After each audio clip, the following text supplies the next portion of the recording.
Good morning. Vishnu study centre में आपका स्वागत है। इस वीडियो में हम लोग अभाज्य गुणनखंडन विधि द्वारा एचसीएफ और एलसीएम ज्ञात करना सीखेंगे। तो प्रश्न दिया गया है यहाँ पर कि संख्या 6, 72, 120 का अभाज्य गुणनखंडन विधि द्वारा एचसीएफ और एलसीएम ज्ञात कीजिए। तो सबसे पहले दी गई संख्याओं का हम अभाज्य गुणनखंडन करेंगे। तो दी गई संख्याएं हैं 6, पहली संख्या है 6, तो 6 का भाज्य गुणनखंडन करेंगे तो ये हो जाएगा 2 तिया 6। फिर 72 का भाज्य गुणनखंडन करेंगे तो 2 से 36 बार में, और ये 2 से 18 बार में, 18 दूना 36 और 2 नवा 18, 2 से 9 बार में। यहाँ पर 3 3 जा 9, तितरी का 9। और 120 का फिर अभाज्य गुणनखंडन करेंगे तो 2 से 60 बार में, और यहाँ पर 2 से 60 को भागा देंगे तो ये हो जाएगा 30 बार में, और 2 से 15 दूनी 30, और यहाँ पर फिर अब 3 से 3 5 15।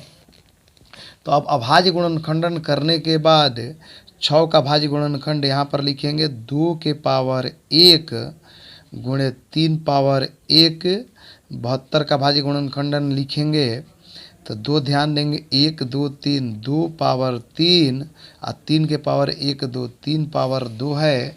फिर 120 का अभाज्य गुणनखंडन लिखेंगे तो 120 का 2 का पावर है 3 गुणे 3 का पावर 1 गुणे 5 के पावर 1।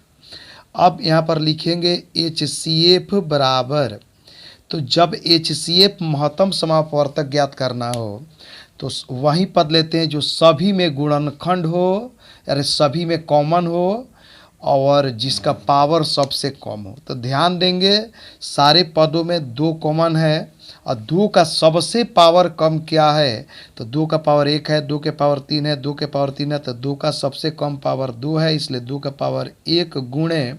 फिर ध्यान देंगे 3 भी सभी में कॉमन है, 6 में भी 3 आ रहा है, 72 के भी अभाज्य गुणनखंडन में 3 है, और 120 में भी अभाज्य गुणनखंडन 3 आता है। तो 3 का सबसे कम पावर क्या है, तो 3 का पावर 1 है, तो 2 पावर 1 का मतलब 2, 2 के पावर 1 का मतलब 2, 3 पावर 1 का मतलब 3, तो 2 3 6। इस प्रकार से 6, 72 और 120 का जो HCF है वो 6 हुआ।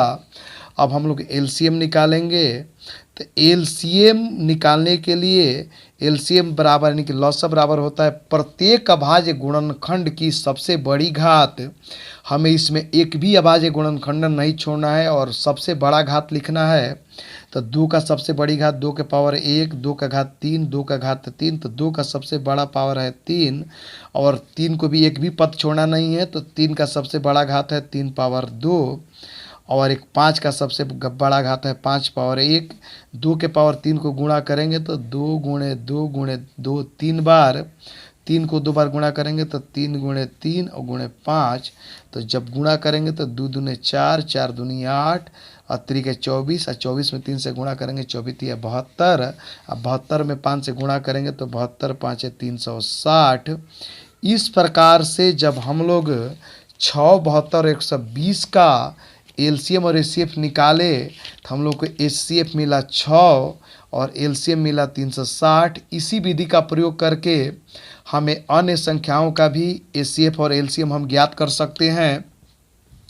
तो फिर से एक बार समझ लेते हैं। HCF ज्ञात करने के लिए वही पद लिखते हैं जो सब में कॉमन हो, जिसका पावर सबसे कम हो, और LCM ज्ञात करने के लिए प्रत्येक पद लिखते हैं वो भी बड़ी घात के साथ, और अंत में सभी को गुणा करा देते हैं। हमें उम्मीद है ये वीडियो आपको पसंद आई होगी। Thank you.